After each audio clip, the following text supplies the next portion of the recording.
Ogdensburg is ready with several projects along the St. Lawrence River now completed. Projects meant to build back better after recent record flooding.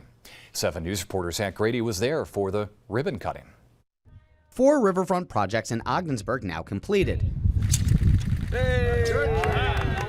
So the investment really has bolstered our waterfront both on the St. Lawrence and the Oswegatchie, hopefully made changes that will benefit the region for the next 30 years. $12 million went to improve Morset Park with better recreational opportunities. The money also helped renovate city docks and the marina, making them stronger after record flooding on the St. Lawrence River in 2017 and 2019.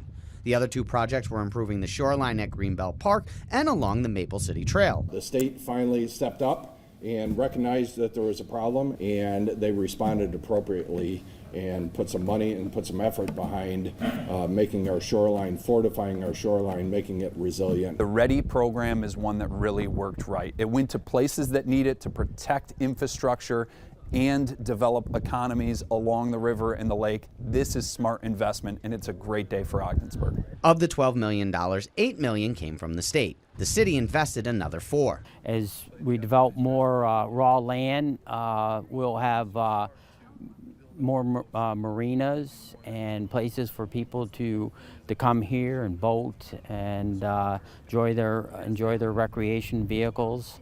And it's just a quality of life for our people and for people to come visit us. Governor Kathy Hochul added in a statement that the completion of the city's projects is a step forward in realizing the full potential of the Ogdensburg waterfront. Zach Grady, 7 News.